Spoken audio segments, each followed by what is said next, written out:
9:04, bienvenidos a Puntos de Vista. Ya arrancamos con la programación. Qué días complicados desde lo político. Vamos a hablar de eso, por supuesto. Una muerte, estamos hablando de Lalo Gómez, que dejó muchísimas consecuencias en distintos ambientes, en distintos aspectos.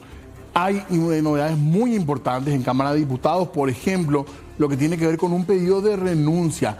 Y también mañana una convocatoria en el Senado para que concurran el ministro del Interior, Enrique Riera, y también el fiscal general del Estado. No es una interpelación, es una invitación a sesión reservada. Vamos a hablar de eso mientras compartimos ya con ustedes lo que son las imágenes del sepelio del diputado Lalo Gómez. Hoy, Pedro Juan, convulsionada. Esto arrancó luego de los trámites que se hicieron en la morgue judicial. Arrancó esta mañana en Asunción todavía con un breve velatorio, se puede decir, antes que el cuerpo sea trasladado a la ciudad de Pedro Juan Caballero, donde sí hubo muchos hechos que comentar desde que llegó el cuerpo. Finalmente el cuerpo es trasladado incluso en un carro de bomberos. Así llegaba el cuerpo del diputado Eulalio Lalo Gómez, que recordemos había sido elegido diputado por Amambay. Se había impuesto primero en las internas coloradas y luego también en las elecciones generales fue el diputado zonal más votado. En un carro de bomberos fue llevado el féretro con los restos del diputado colorado Eulalio Lalo Gómez, quien murió, recordemos, en lo que sería un enfrentamiento con agentes policiales durante un allanamiento en su vivienda en la madrugada de ayer. Hubo mucha gente acompañando lo que es la despedida entonces del político colorado. Una multitud recibió el cuerpo del político cartista Eulalio Lalo Gómez en un salón velatorio de la ciudad de Pedro Juan Caballero, departamento de Amambay. Los restos llegaron en un féretro que fue trasladado por un carro de bomberos voluntarios de la zona. Una gran caravana de vehículos también acompañó los restos hasta el centro de la capital de Amambay, donde el exparlamentario está siendo velado. Recordemos que el diputado cartista murió ayer de mañana durante un allanamiento policial dentro de su vivienda en Pedro Juan Caballero. Y nosotros, por supuesto, siempre, aparte del hecho policial, del hecho fiscal, que tiene que ser investigado, está siendo investigado y denunciado desde el punto de vista de varias irregularidades, generó muchísimas reacciones políticas. Una que en algún sentido tardó fue la del presidente Santiago Peña, un presidente que nos acostumbró, desde antes de llegar incluso al gobierno, a comunicarse a través de la red social X. Muchísimos anuncios se hicieron a través de esta vía de comunicación, de esta red social. Sin embargo, desde que se conoció el fallecimiento de Lalo Gómez, el presidente no se había manifestado en esta red social. Incluso, y eso llamaba la atención, en esa mañana misma de la muerte de Gómez, él posteaba encuentros con el presidente de Costa Rica.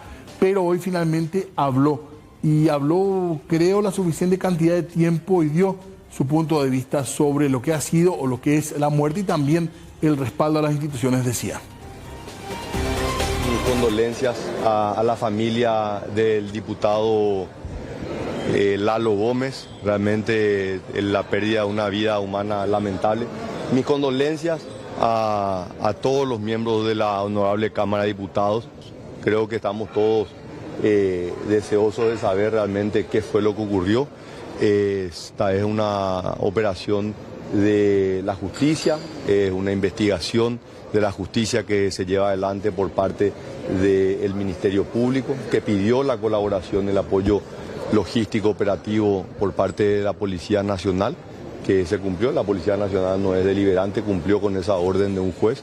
Y bueno, el desenlace que lastimosamente hoy lamentamos la pérdida de una vida humana, obviamente abre muchas interrogantes y muchas preguntas que queremos saber y que estamos deseosos que la justicia pueda dar luz a todo este evento.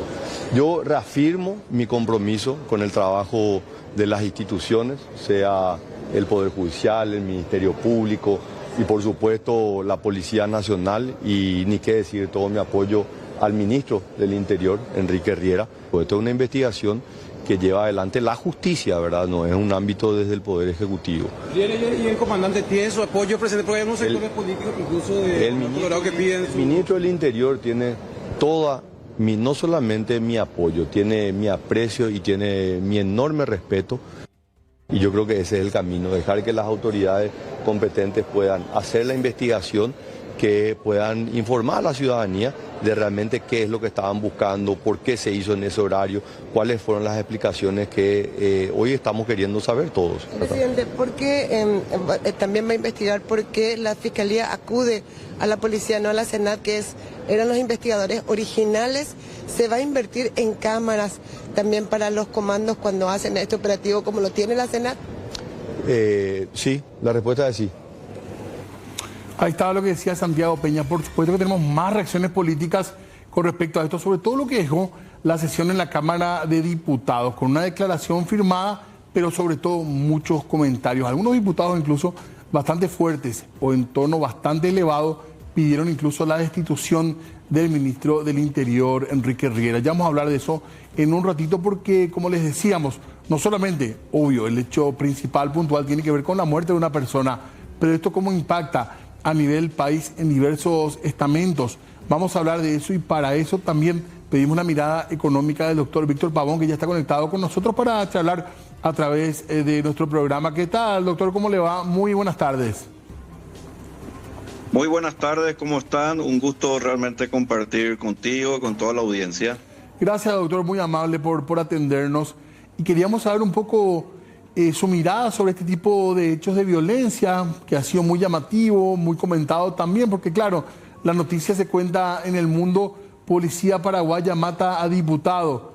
¿Esto cómo afecta, cómo impacta o no podría afectar lo que es el movimiento económico del país y sobre todo la imagen del país, doctor?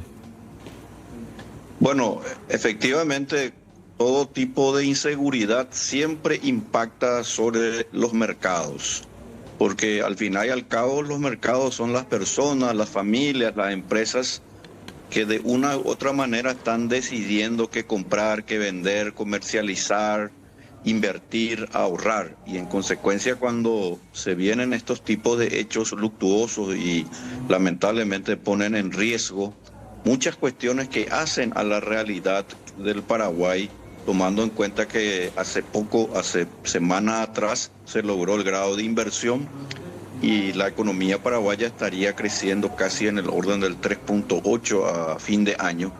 Pero este siempre ha sido el problema de nuestro país. No nos olvidemos que Paraguay ha venido avanzando en su estabilidad económica, en la sostenibilidad fiscal, pero siempre tuvimos esta debilidad, el tema de la seguridad, una debilidad que obviamente se tiene que ir corrigiendo, porque caso contrario, los agentes económicos no van a venir en la medida que nosotros podríamos esperar y que yo estoy seguro van a venir a partir del próximo año, luego de la calificación hecha por la calificadora Moody's en este caso. Y en consecuencia, estos hechos realmente tienen que ser dilucidados en un ambiente de institucionalidad. Por eso es que las instituciones, que son reglas de juego que se establecen en cualquier lugar del mundo, tienen que ser instituciones que muestren predecibilidad, el concepto sobre todo de certidumbre y de protección a los preceptos que establece nuestra Constitución, es decir, que haya seguridad, no solamente en el ámbito de la vida y la hacienda de las personas, sino especialmente en cuanto se refiere a la seguridad jurídica. Y aquí, lamentablemente, por una suerte de desorden e incomunicación que está prácticamente ya comprobado, nosotros lo que vemos es que no existe una suerte de comunicación eficiente entre, en este caso, el Ministerio Público y el mismo Ministerio del Interior. Motivo por el cual esto se tiene que corregir cuanto antes para no echar por atrás todo esto que se ha venido logrando. Me refiero concretamente al grado de inversión. Doctor, con respecto a ese tema, ya ante otros hechos que se hablaron, otros hechos de inseguridad o de violencia, se hizo hincapié en que no iban a afectar directamente. Estas calificaciones no son tan rápidas, digamos, no es que un hecho así puntual va a rápidamente ser una bisagra que va a cambiar la situación, digamos, de la calificación. Esto podría ocurrir, pero no va a ser algo inmediato, podríamos decir. Totalmente. De hecho, estas medidas que se van tomando son el producto de mediciones que, como bien dijiste, se van llevando a cabo en un cierto tiempo y que los resultados se ven a mediano plazo.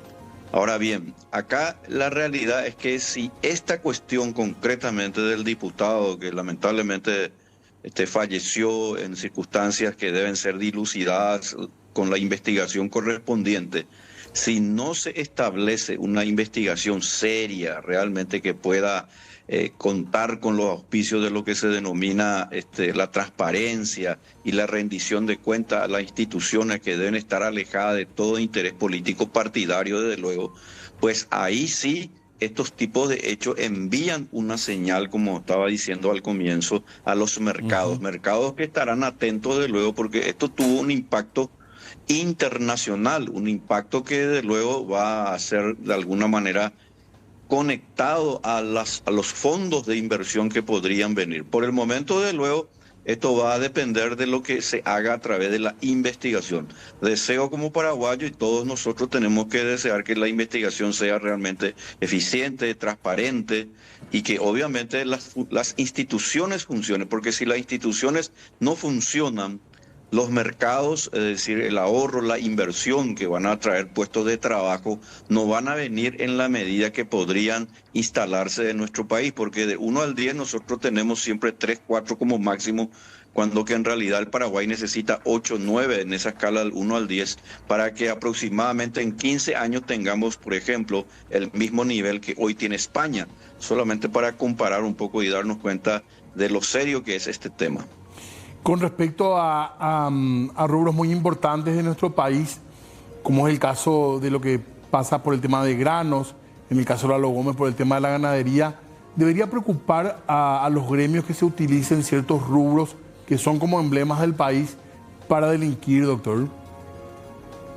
Yo pienso que realmente las agrupaciones privadas, las asociaciones privadas, tienen que tomar en cuenta quiénes son los que forman parte de sus gremios. Yo no sé si el señor Lalo Gómez, por ejemplo, en este caso pertenecía, en este caso a la ARP. Fue presidente de la Rural en la filial Amambay, perdón que le interrumpa, doctor. Pero fue presidente y ahora creo que era vicepresidente segundo. Bueno, un entonces, rostro casi de la Rural de la Amambay. Perfecto. Entonces, obviamente era una persona conocida en esa asociación. En consecuencia, yo creo que acá lo que se tiene que tomar en cuenta es lo siguiente. El narcotráfico y todo lo que tiene que ver con los delitos que se han vuelto transnacionales, se han vuelto un problema transversal para las economías, especialmente de los países emergentes como Paraguay. Y obviamente está instalado en los países de nuestra región. Brasil mismo tiene problemas, ocurrió hace poco también en Argentina con este niño Loan, etcétera, donde todavía no se sabe realmente dónde está, y otros que por supuesto probablemente todavía nosotros no lo sepamos, pero la realidad es que acá nosotros tenemos que tomar al toro por las astas, y las asociaciones privadas tienen que trabajar de manera conjunta en una suerte de alianza público-privada para realmente conocer lo que se denomina ahora la hoja de ruta o la trazabilidad del patrimonio de las personas, porque caso contrario podríamos encontrarnos con estos hechos que al final y al cabo no solamente afecta a una persona, a una familia, desde luego, sino que al final le afecta a todo el país y en particular, desde luego, y ya que estamos hablando directamente a la economía, de una u otra manera esto tiene incidencia sobre la economía. Este tipo de situaciones fue la que le pusieron freno, digamos, a que Paraguay no tenga antes ya un reconocimiento de grado de inversión, por ejemplo, porque hemos pasado por muchos momentos de una economía por lo menos interesante o creciente, comparando incluso con la región. Sin embargo, nos llevó un tiempo largo conseguir esto. La corrupción, este tipo de hechos puede frenar, digamos, que tengamos otras certificaciones y puede demorar otras, doctora. Ha sido un problema no resuelto. Es parte de lo que decía usted también, ¿verdad? Sí, el problema de fondo que tienen los países emergentes, y Paraguay de luego es uno de ellos, y concretamente hablemos de nuestro país, si nosotros analizamos el último informe de índice de libertad económica que elabora el Heritage Foundation y otras entidades muy importantes sobre casi 200 países, vamos a encontrar que Paraguay y otros países, de luego, que están saliendo, digamos, del subdesarrollo lentamente, tienen el problema en cuanto se refiere a la seguridad y concretamente al Estado de Derecho. Y si nosotros no resolvemos eso de una manera donde las instituciones prevalezcan sobre las personas, sobre los intereses de los políticos y de los partidos políticos, esta cuestión se va a convertir en un círculo vicioso y lamentablemente vamos a perdernos una gran oportunidad, porque el tren va a ir circulando y probablemente no vamos a poder subirnos hasta el último vagón. De manera que eso sería lamentable, tomando en cuenta que este es un país de mucha gente joven, desde luego mayoritariamente joven, que necesita que haya más seguridad, de tantos activos estratégicos en todos los aspectos, que estamos desperdiciando oportunidades que podrían constituirse en una oportunidad como nunca antes ha tenido el Paraguay. Y yo creo que ahora estamos en ese momento, pero tenemos lastres que todavía no dejan que finalmente el buque, el barco, pueda zarpar y obviamente poder navegar de manera mucho más eficiente.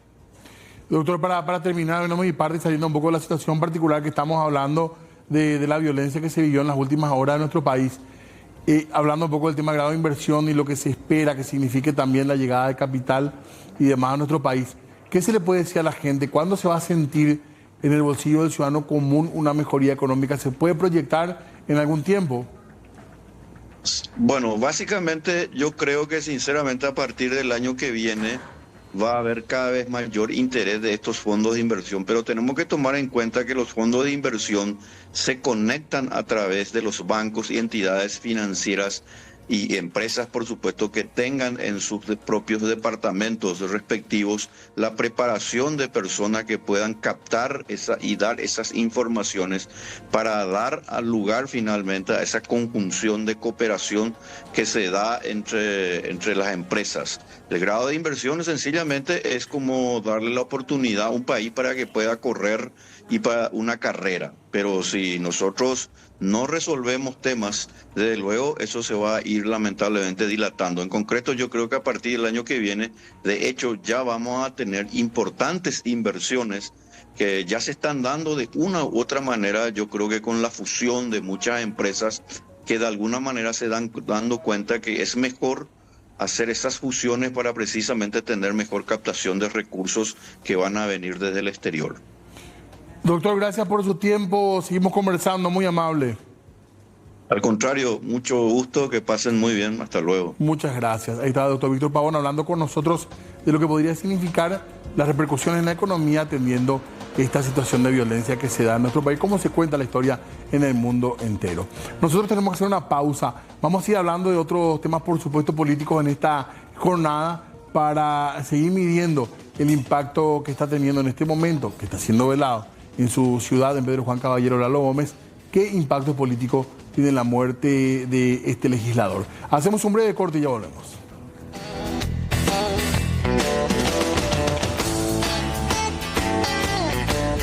¿Coaching es como entrenador o algo así? Interrogantes. Creo que es muy necesario en estos tiempos. Reflexiones. Pero hay mucha gente que recurre a eso, que me parece también muy interesante. Proceso. Gente que admira, como tus padres, ejemplo. Transformación y desarrollo personal. Puede ser que te ayude más o menos. ¿Qué es el coaching ontológico?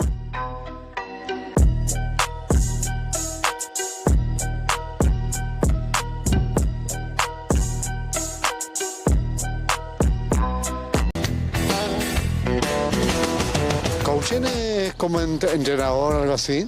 Interrogantes. Creo que es muy necesario en estos tiempos. Reflexiones. Pero hay mucha gente que recurre a eso, que me parece también muy interesante. Proceso. Gente que admira, como tus padres, ejemplo. Transformación y desarrollo personal. Puede ser que te ayude más o menos. ¿Qué es el coaching ontológico?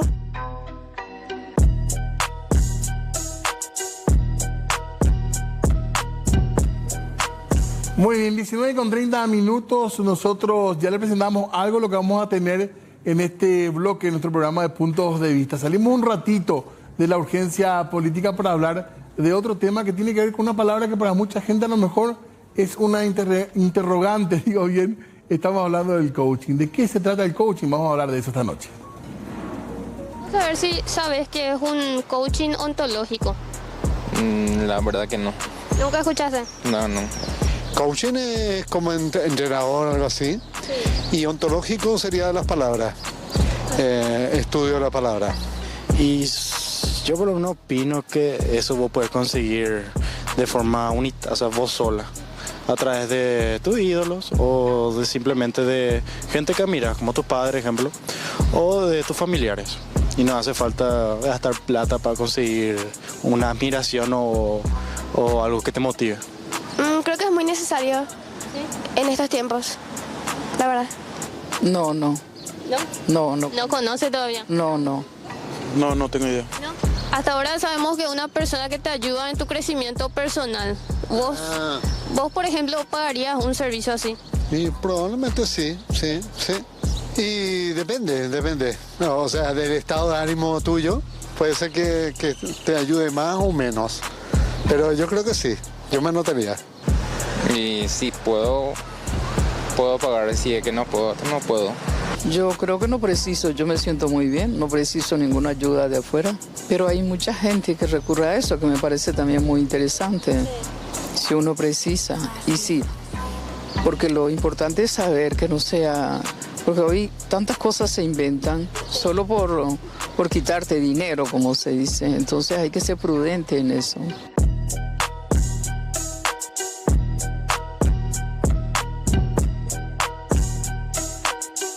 Sí, señora, que nadie le quite dinero, usted tenga mucho cuidado con eso, pero vamos a hablar de este tema ya ahora para poner en contexto y para empezar una serie de charlas que vamos a tener, a la cual le vamos a poner este punto, la mirada política. Sí, eso vamos a hacer en Puntos de Vista, pero le damos ya la bienvenida en este bloque a quien nos va a acompañar justamente los martes y jueves, tengo entendido, ya nos va a confirmar él.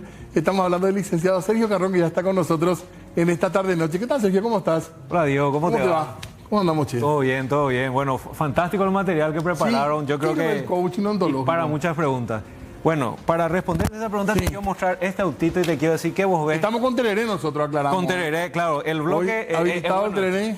Porque el bloque se llama un Tereré con el coaching. Así va a ser, ¿verdad? Claro, como para que sea un momento de refrescar. ¿Dónde tomamos Tereré hasta ahora, verdad? Sí, en Paraguay tomamos todas las 24 horas. Algo que tenemos 8, 7 grados, algo así, pero normalmente hasta ahora todavía entra. Vos sabés que hay gente que toma igual con los 7 grados, no importa. Así mismo. No puede tomar mate. Y para andar mal de la garganta y todo eso, no voy a decir quién es. Bueno, pero así funciona. Okay. Bueno, Tereré con el coaching, porque ¿de qué estamos hablando? ¿Qué tienen que ver estos autitos? ¿Hay libro? ¿Hay huevo? ¿Qué es? Claro, te voy a mostrar. O sea, lo primero que te quiero decir es que vos veas con esto. Y bueno, yo una combi, un autito, no sé, ¿qué puedo decir? Un juguete diría primero. Ok. Yo ahí veo una historia que te quiero contar. Entonces, hay un mapa de apoyo que quiero que podamos ver. ¿Dónde está el mapa? Esto tiene que ver con una ciudad húngara que se llama Kocs. ¿Sí?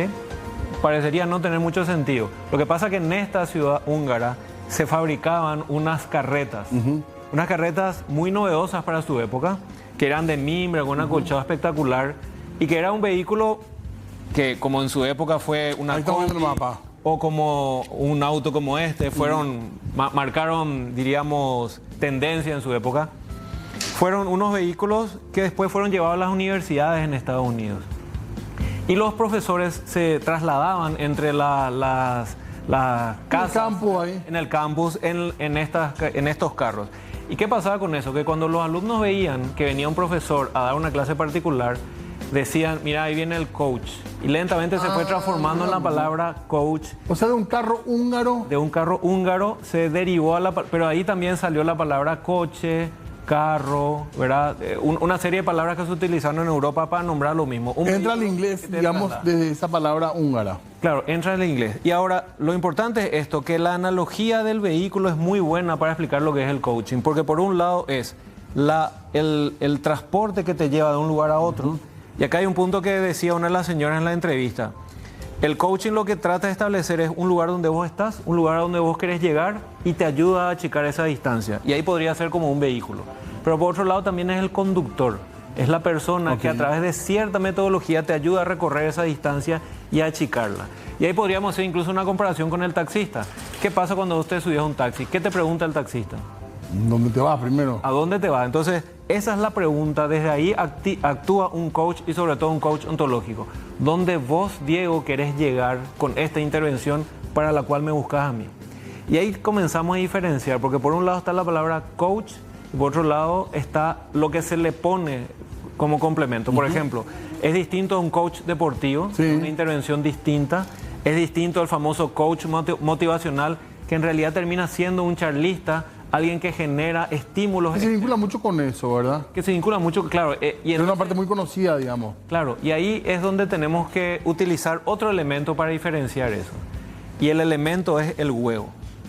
¿Ok? A ver. Y hay una frase muy... Se rompió un huevo, claro, ¿eh? O desapareció acá, alguien se lo comió. Vamos a buscar el responsable. Bien, entonces, ¿qué pasa con el huevo? Sí. Hay una frase que dice que si el huevo se rompe desde adentro, ¿verdad? ¿Qué pasa con ese ser que está adentro? ¿Qué ocurre con ese ser que está adentro? ¿Qué sé yo? O sea, un pollito, un pato... ¿Comienza su vida o...? Comienza su vida, exactamente. Entonces, cuando el huevo se rompe desde adentro, la vida comienza. Ahora, si el huevo se rompe desde afuera, lo que pasa es que esa vida ya no va a seguir, la vida termina. ¿Y por qué es importante esta analogía? Porque justamente hay muchas intervenciones del coaching, como por ejemplo los famosos coaches motivacionales, que hacen una intervención de afuera hacia adentro, donde lo que buscan es lograr que la persona cambie, pero introduciéndole cosas y no necesariamente identificando cuál es la brecha que tenés. En cambio, en el coaching ontológico lo que se busca es entender qué es lo que hay adentro que tiene que salir para que la persona encuentre sus respuestas y ayudarle en ese recorrido. Entonces ahí ya hay una gran intervención. Ahora, hasta acá todo bien con la explicación, pero ¿qué es ontológico, verdad? Claro. Ontológico es una palabra muy filosófica que tiene que ver con el estudio de eso que existe, de ese ser. Entonces vendría a ser, ¿qué nos hace ser seres humanos? Esa es la gran pregunta que a través del coaching ontológico se trabaja con las personas. ¿Qué va a hacer que vos logres ser la mejor versión de vos mismo que vos estás buscando? No que te estoy imponiendo de afuera. Y también en el video que vimos a continuación aparecía cuestiones como lograr éxito, ganar dinero, cobrar. No necesariamente está vinculado con eso. Porque hay mucha gente que no busca un éxito económico solamente porque a veces ya lo tiene. Tiene otras inquietudes. Me tocó a mí tener sesiones de coaching con gente que busca, por ejemplo, cerrar su carrera profesional de una manera adecuada y jubilarse de una manera digna. Porque la fama y el éxito ya lo tenía. No va por ahí el tema, no va por ganar dinero. Es más, es muy preocupante, es muy peligroso el mercado del coaching, cómo está un poco bastardeado en venir, yo te voy a coachear para que vos ganes dinero. La fórmula del éxito, digamos. La fórmula del éxito, que finalmente es vender mis cursos y si vos vendés, y termina siendo un esquema piramidal. Entonces, eso le viene bien al coaching, digamos, pero claro, exactamente. Siempre al... Y ahí entiendo, pagaría, bueno, pero ¿qué es lo que vas a pagar? ¿Un curso sensacional donde te dan a una fórmula mágica o vas a pagar un proceso de transformación personal donde vos digas, yo quiero que me ayudes desde donde estoy a llegar a donde quiero estar y quiero yo ser el capitán de ese proceso? Esto se puede aplicar, digamos, a distintas profesiones, oficios. ¿Es para cierto nivel económico nomás? ¿Para quién es, digamos, el tipo de entrenamiento? Bueno, y ahí hay varias diferenciaciones que tenemos que hacer. Primero, si vos buscas el servicio de un coach que te ayude a través de sesiones, el mercado es libre. Hay gente que tiene... Yo tomás ya porque te le decía. Métele. Ya me está dando sed. Hay gente que tiene precios muy altos y que... Dijiste jubilación y ya. Sí. Cuidado. Bueno, no hay problema. Pues. Entonces, eso, o sea, por un lado está el que busca el servicio. Por otro lado está formarse como un coach. Esa es otra búsqueda que hay mucha gente que está buscando, ¿verdad? Valga la redundancia. ¿Qué significa? Yo me quiero convertir en un coach y ayudar a otras personas.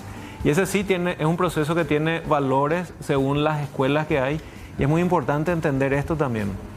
En Paraguay hay una asociación paraguaya de coaches ontológicos que se encarga de regular cuáles son las escuelas habilitadas y que de alguna manera ofrecen la formación. ¿Por qué hubo mucho chanterío? Es que hay mucho chanterío. Una vez me encontré con un amigo y me decía, Sergio, me enteré que sos coach. Ah, sí, bueno, estoy trabajando en eso. Yo también, me dijo. Ah, ¿en qué escuela te formaste? Le pregunté. Me dice, no, yo soy autodidacta. Y ese es el peligro. Entonces, mi primera recomendación, sobre todo para empresarios o incluso políticos que buscan coaches con quienes trabajar, es preguntar qué hay después de la palabra coach en tu profesión. ¿Qué tipo de coach sos?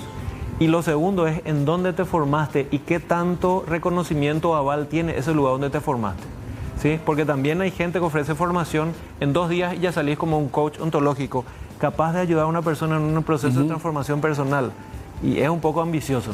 Y te diría hasta, diríamos... ¿Y con qué rama profesional está más vinculada, digamos, o vinculado a este tipo de entrenamiento? Y bueno, y yo ahí te voy a decir que yo soy como tengo un rol mixto, ¿verdad? Porque por un lado yo tengo formación de base de la psicología clínica y por otro lado ahora el coaching ontológico. Yo te diría que se vincula más en la ayuda a las personas muy cercano a lo que hace la psicoterapia. Solamente que la psicoterapia, eso también hay que diferenciar, interviene desde la psicopatología con un diagnóstico, con procesos más largos, más profundos. El coach no entra ahí, no debería entrar porque no es su formación. Entonces es muy importante también desde la ética del coach, lo que hace un coach cuando trabaja con una persona que requiere un proceso más terapéutico es derivar. Pero diríamos que es cercano. En la psicoterapia se habla de relación de ayuda o terapia breve, que te diría que son los primos más cercanos al coaching ontológico, que también es una intervención más inmediata, aunque puede ser tremendamente profunda y totalmente transformadora. O sea, con esto yo tampoco quiero decir que el coaching ontológico es algo superficial que es por la orilla. Hay procesos que pueden ser muy profundos y muy liberadores. Pero reitero, son 2 procesos que podrían ser similares, pero son distintos. En cuanto a un político, por ejemplo, que a nosotros nos interesa mucho, ¿hay ese tipo de acercamiento? ¿Se hace grupal, se hace individual? Y mira, de nuevo diferenciamos. El coaching es una intervención sobre todo con la persona que se puede hacer grupal, pero es una intervención de coaching, no es una capacitación. ¿Sí? Ahora, con muchos políticos, fíjate que el tema a veces se piensa que es ayudarle a que no sé, a que motive, a que hable más fuerte y todo lo demás.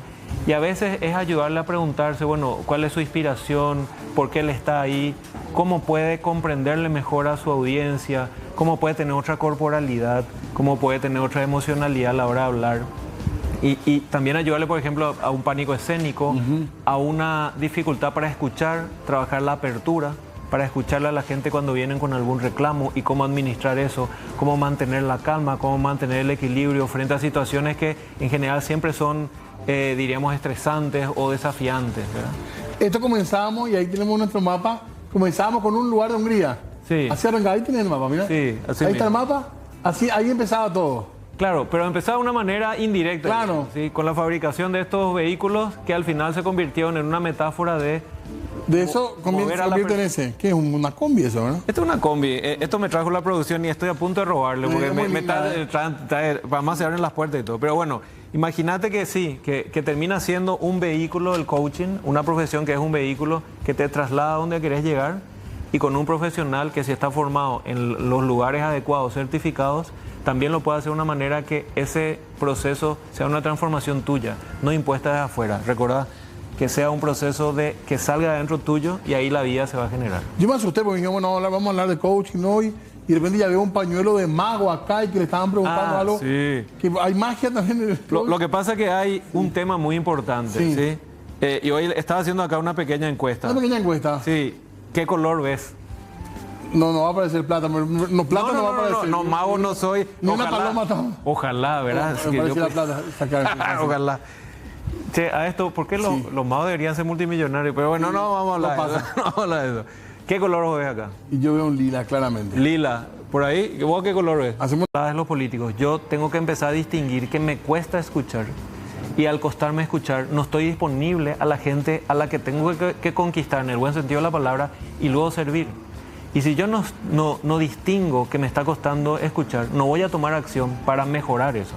Entonces el coaching te ayuda a ver ese tipo de cosas, a que vos distingas qué es una escucha activa, qué es un pedido adecuado, qué es una emocionalidad que te abre puertas o que a veces te dificulta y cómo vos podés gestionar eso, pero de nuevo, distinguiendo ciertas cosas. Entonces la distinción es, antes yo no veía esto en mi vida y ahora lo puedo distinguir. Ahora me puedo dar cuenta que además el lila puede ser, como que me dijeron, morado, color vino, ¿verdad? Y puedo distinguir algo nuevo que me abre una posibilidad. Entonces, de nuevo, para lograr eso, no puede ser una charla motivacional donde más o menos me sacudan. Tiene que ser un proceso donde yo me vaya dando cuenta.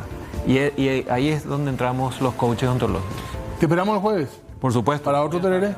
Vamos a tomar otro té. Yo no puedo tomar, pero vamos a tomar juntos. Métele uno para cerrar. Nosotros despedimos nuestro bloque. Por hoy nada más, nos encontramos de vuelta el jueves con el licenciado Sergio Carrón para seguir charlando. Hacemos un breve corte y volvemos con más puntos de vista. Muy bien, parte final del programa para repasar un poquitito lo que se viene. Mañana hay Cámara de Senadores. Va a haber una sesión en la que van a estar, están convocados de hecho el fiscal general y también el ministro del Interior, Enrique Riera. Hoy fue una jornada muy tensa también desde lo político. ¿Por qué? Porque hubo contradicciones en un movimiento Honor Colorado en el que no suele haber este tipo de tensiones, al menos de manera pública.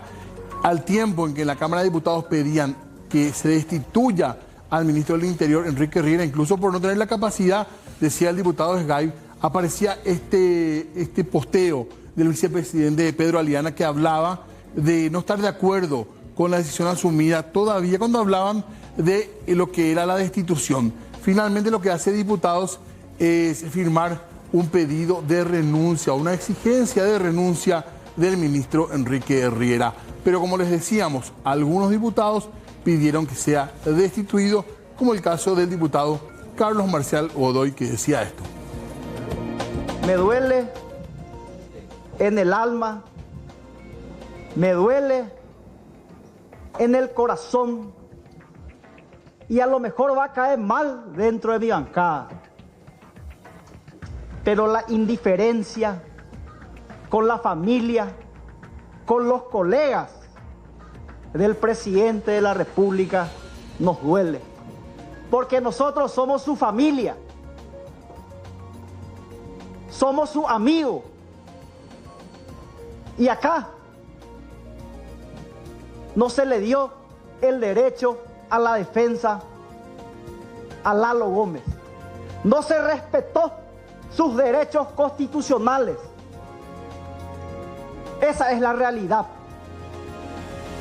Se lo asesinó, posteriormente se lo imputó y posterior a su muerte se lo inhibió hasta de utilizar sus bienes.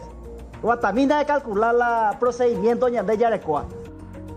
Muy bien, esto va a continuar y por supuesto mañana lo hablaremos. Y nosotros estamos de estreno hoy, así que quédense aquí, sobre todo el público olimpista, porque ya arranca hoy el estreno que es Ñan de Franja. Quédense con eso.